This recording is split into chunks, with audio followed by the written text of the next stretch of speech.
simpleng swipe left o swipe right, pwede na raw makahanap ng perfect match online. Naghahanap lang din ako ng kausap kasi matanda na rin naman ako.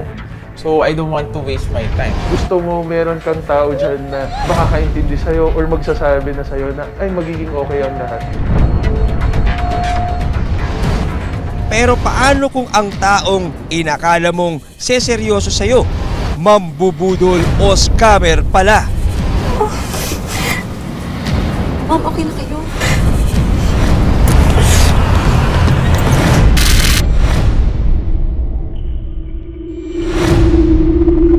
February 2021, nakilala ng 40 years old na si Riza, hindi niya tunay na pangalan, ang binatang si John Chu sa isang online dating app. Nag-chat na kami for 4 months, no. Ang kakaiba sa kanya, gusto niya mag-meet in person. Hindi siya nagve-video call. Mala Prince Charming daw ang pakilala ni John sa sarili. Ang pakilala niya sa akin, Chinese businessman siya. CEO siya ng AAA na construction company. Tapos may iba pang business yung family nila. Matapos ang 4 na buwang pag-uusap online, niyaya ng binata si Riza na makipag-meet up sa kanya. Madalas may kasamang bodyguard. Yun. Tapos minsan kasama yung kapatid, minsan kasama yung attorney nila. Riza? Yes. You're John. Yeah, John Chusa. Hi! Nice to finally meet you. Nice to meet you. Sa unang pagkikita pa lang, naikwento na raw ng binata na istrikto ang pamilya niya sa mga babaeng nakaka-date niya. Overprotective yung parents ko. 38 years old and overprotective. Yeah. You know, security concerns lang mo. Okay. Dito na rin daw nabanggit ni John Chu na kailangan nilang mag-invest sa isang business para tanggapin siya ng mga magulang ng binata. Gusto lang naman kita mapasaya, Riza. And I want to give security sa magiging family natin. That is why I'm proposing a business venture na tayong dalawa. Business venture. So yung sa pera, nauna talaga yung sa business investment na kailangan nga namin magsimula ng business. So yun, so nagsimula na ako magbigay sa kanya noon. So 600 yun sa business with mommy niya. Pwede tayong i-down, maglabas ng investment natin, tapos if walang nag-rent, di tira natin. Siyempre kasama yung kid mo. Di naman pwedeng wala yun. Alam ka naman mahal na mahal mo yun. Siyempre mamahalin ko. Diba? Ang kanyang pera pwede raw tumubo ng 10% kada buwan. Okay, we'll see. Just discuss about it some more and then we'll see from there, okay? Okay. Ayon kay Riza, nararamdaman niya na seryoso ang binata pagdating sa future nilang dalawa. Bagay na hindi raw niya nararanasan sa iba. Seryoso siya. Kaya maganda sa pakiramdam, di ba? Baka magiging magaan to na relationship kasi nga yun sa dati ko, ang hirap. So yun din yung hinahanap ko. Walang pag-aalinlangang ininvest ni Riza ang 600,000 pesos sa sinasabing construction business ng pamilya ni John. Matapos ang ilang buwan, nag-offer raw ulit ng isa pang house investment si John. Kumuha na daw siya, nagpapatayo na siya for us para after ng kasal. Ang kwento niya, hindi daw nalaman daw ng mama niya. So parang hindi pumapayag yung mama niya na siya lang yung sasagot. Dapat may share din ako. Saan hahantong ang relasyon ni Riza at John Chu? Siya na nga kaya ang Prince Charming na hinihintay ni Riza? Ilang buwan ang lumipas, natuklasan na may iba palang babaeng nililigawan si John. Wait. Mula sa online. Riza? Yes. John. Yeah, John Chusa. Hi! Nice to finally meet you. Nice to meet you. Nag-meet up at mas lumalim pa ang relasyon ni Riza at John Chu.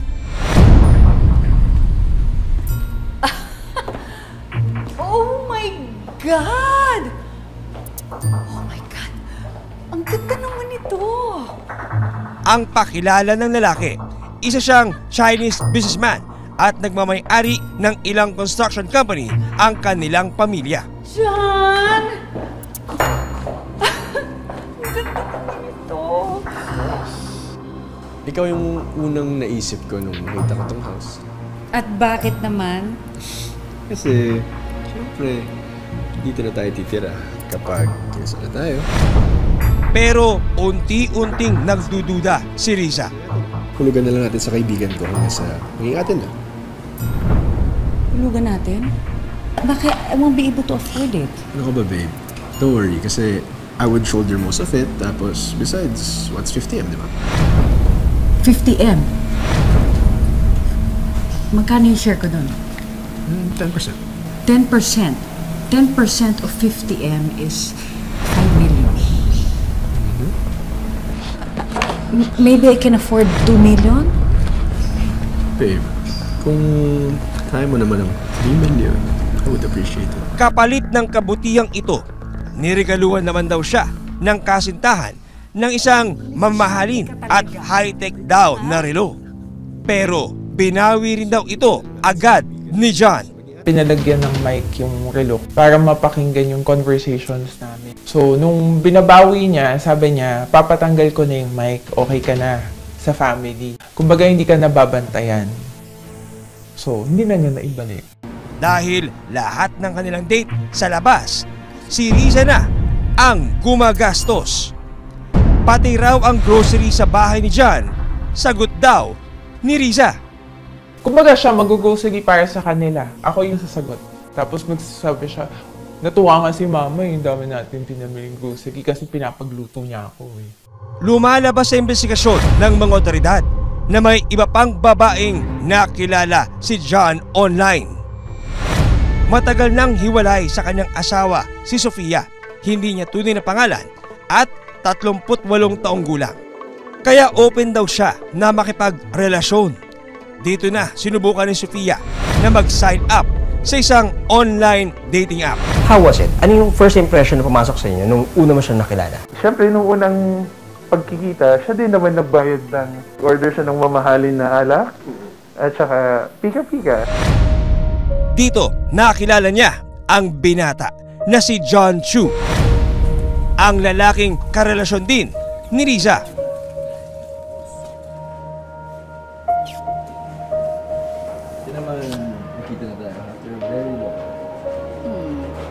Kwento ni Sofia, may kasama ring mga bodyguards si John nang makipagkita sa kanya. Nakakagulat na makita na mayroon siyang bodyguard na kasama. Kaya iniisip ko na okay, kailangan niya ng protection since sinasabi niya din na meron siyang mga proyekto sa gobyerno. Babe, yung construction company ko is bidding for this project. Pero ang simpleng date, tila naging isang business meeting. Magkano bid? 150 million. Laki ah. Yeah, pero may mga partners naman ako. So, yung sa akin, yung share ko is 90 million lang. Laking gulat ni Sofia na agad siyang inalok ng kadate na mag-invest sa construction business ng kanilang pamilya. Dahil sa pagpapakilala ko, naisip niya siguro na marami siyang pwedeng makuha sa akin. So, the following day agad, sinet niya na mag-meet kami ulit. Halos araw-araw kami nagkita. 10 million sa akin. Oh, babe. Yes. Wait lang ah. Kasi sinishare ko lang naman sa'yo to because I think this is a good opportunity for us. Not just to be partners romantically, but also in business. Dahil promising daw ang balik ng pera sa pinangakong business ni John Chu, napayes agad si Sofia. 2 million. Siguro, babe,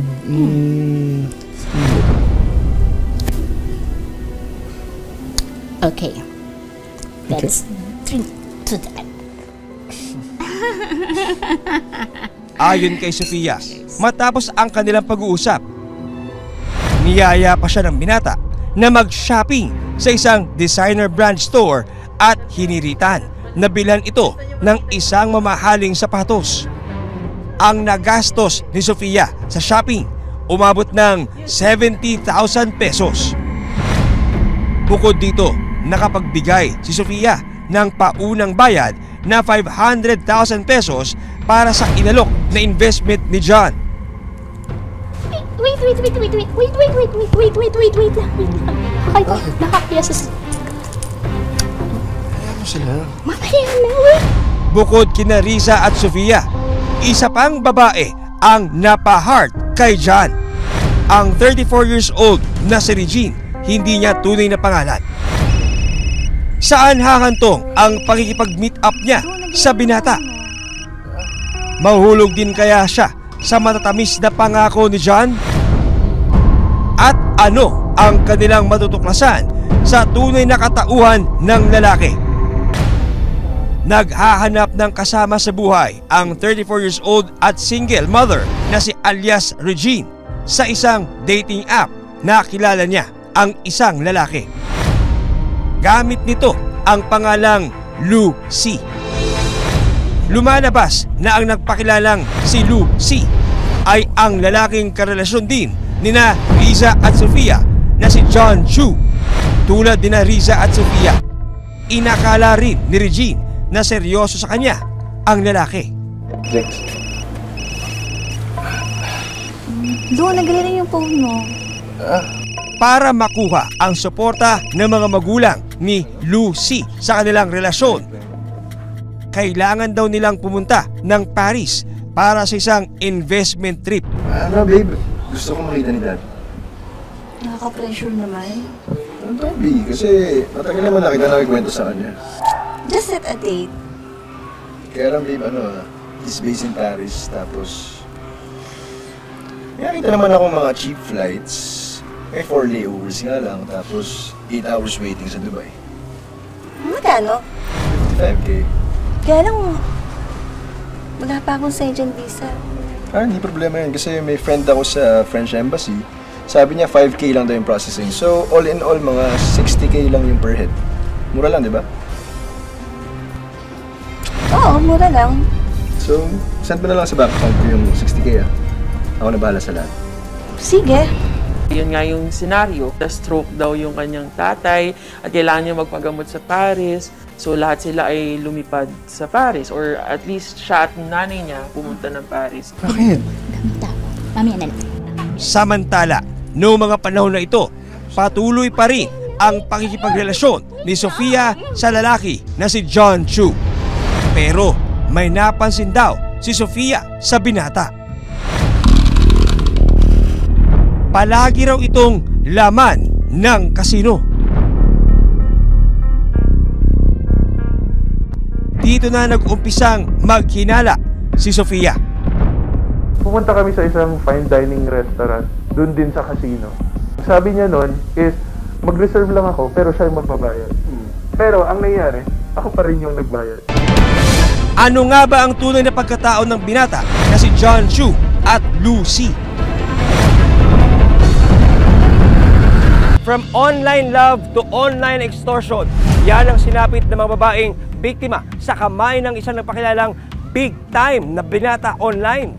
Ang kanyang estilo, makahanap ng kamatch sa dating app, papangakuan ng pag-ibig na may kasamang investment. Sino ang lalaking bumihag sa mga puso ng mga babae online? Matuklasan kaya ng mga operatiba ang kanyang modus? Sina Riza, Sofia at Regine, pare-parehong kinuha ang loob at unti-unting pinaibig ng isang lalaki na nakilala nila online. Hanggang saan ang kaya nilang ibigay sa ngalan ng pag-ibig? Sa loob ng mahigit 2 taon, tila naging sunod-sunuran daw si Riza sa mga hiling ng boyfriend na si John Chu. Ayan, mga good morning babe, love you, miss na kita. Seryoso siya. Kaya maganda sa pakiramdam. Yung ibang lalaki, pag-iisipan pa, hindi pa ready. Hanggang sa napagtanto niya na isang scammer si John Chu. Lahat ng ipinangako nitong investment, peke at hindi totoo. Nang dahil sa pag-ibig, nalimas ang naipong pera ni Riza. Hello? Oo, di ba nag-promise naman ako na magbabayad ako ng minimum amount ng credit card? I-refer namin naman kayo sa finance department to let you know. Salamat. At ngayon, tila mas masakit pa raw sa breakup ang dinadanas niya. Dahil ang naging utang ni Riza, umabot na sa mahigit 8 million pesos.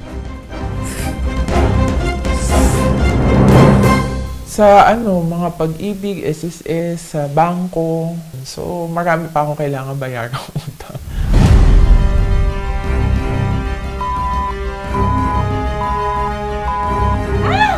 Maging si Sofia na bulag sa mga pangako ng binata.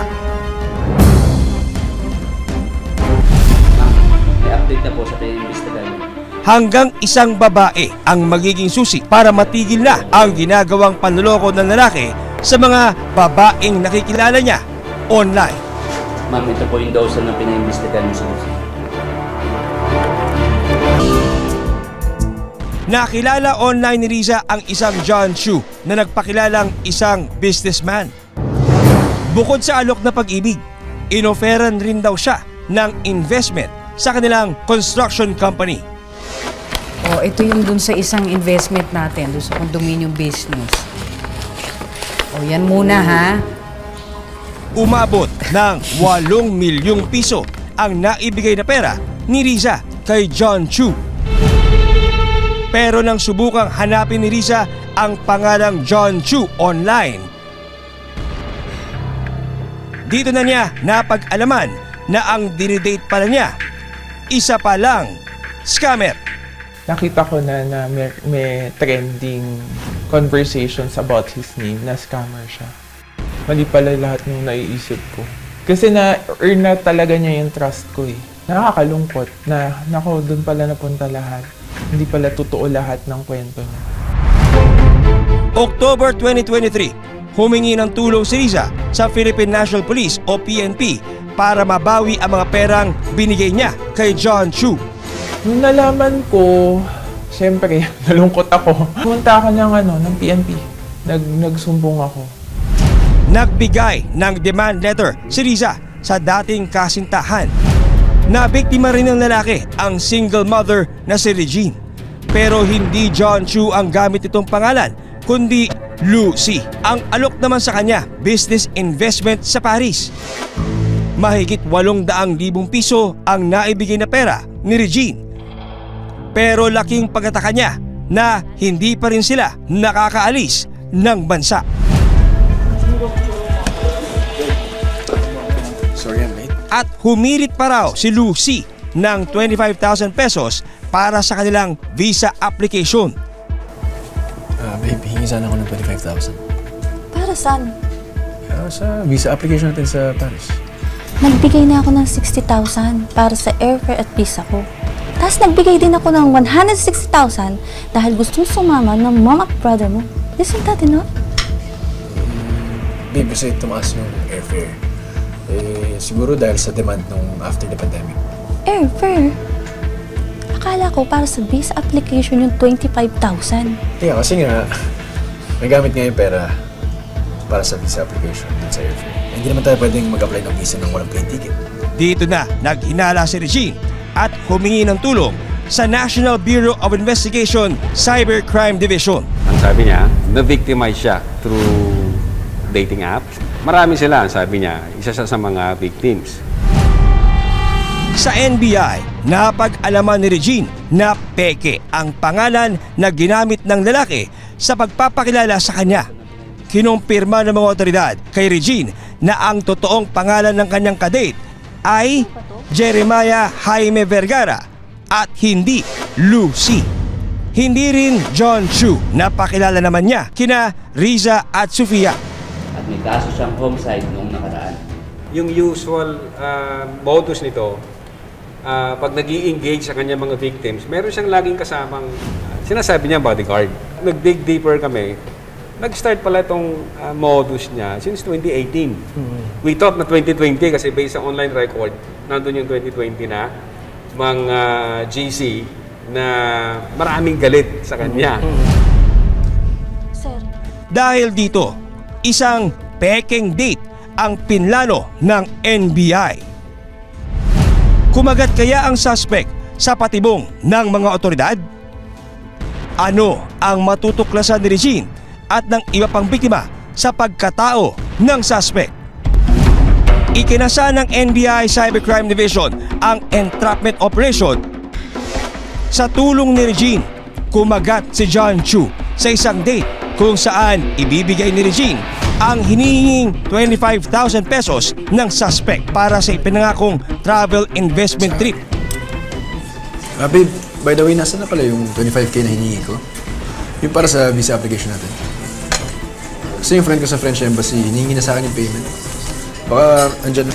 Ilang sandali pa,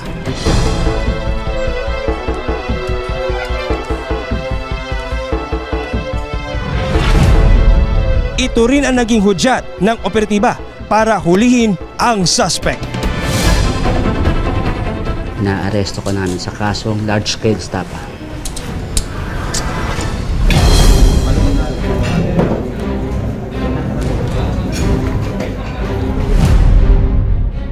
Ayon sa investigasyon ng NBI, lumalabas na 2018 pa nagsimulang manloko ang binata. So talagang hindi siya first timer na scammer. Notorious talaga tong subject natin. Ang dami na nitong pinaiyak, ang dami na nitong sinirang buhay. Hayop ka, manluloko ka! Hindi ka lang... Kasama raw sa modus ng suspect ang pagbibihis niya ng mamahaling damit bukod sa mga bit-bit nitong bodyguards para mahulog ng tuluyan sa kanya ang mga babae. Hindi mo ba alam? Dito ako!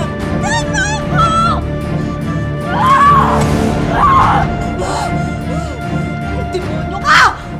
When true na in fact, nakita namin yung kanya, pinsan, kaibigan. Pero ang pakilala niya, bodyguard, kasi nga maraming may interest kasi mayaman siya. Ibinigay nga sa atin ng NBI Cybercrime Division itong link ng online community o website ng mga naging biktima ni Jeremiah Vergara. Makikita natin dito na mula pa noong February 2021 ay nagawa na itong online community na ito. Lumalabas din sa investigasyon ng NBI CCD na pinagsasabay-sabay din niya ang pakikipag-date sa mga nakilala niya online. Halimbawa, sa isang araw, mayroon siyang ka-date na 5. Pagkakaibang oras yan. The moment na mag-meet sila, ang usual na approach talaga ng subject is that pwede bang maging tayo na? Sa loob ng bag ni Jeremiah, na-recover ang kanyang 4 na passbook, marked money na 2,000 piso, personal na pera at 3 pakete ng pinaniniwalaang cocaine at 2 metallic spoon. Medyo na-surprise kami rito kasi nung nag-conduct kami ng inventory dun sa mga items, may nakita kaming white powder na nasa 3 sachet. True enough, lumabas yung findings, cocaine yung white powder na nasa 3 sachet. Laking gulat ni Riza nang mabalitaan ang nangyaring paghuli sa binata. Buti na lang, yun, nag-progress siya sa NBI. Kaya nakita ko yung sa news din na nahuli na siya. Samantala, ilang araw naman bago mahuli si Jeremiah, nangako pa raw ito kay Sofia na susunduin siya sa airport. Doon sana iaabot ni Sofia ang 200,000 pesos para sa plano nilang 2 na investment. Ay, may babalita ko sa inyo, ma'am. Ano yun? Ito pinalita ng pang kagabi. Kaya naman, laking gulat din ni Sofia nang malaman ang sinapit ng inaakala niyang kasintahan.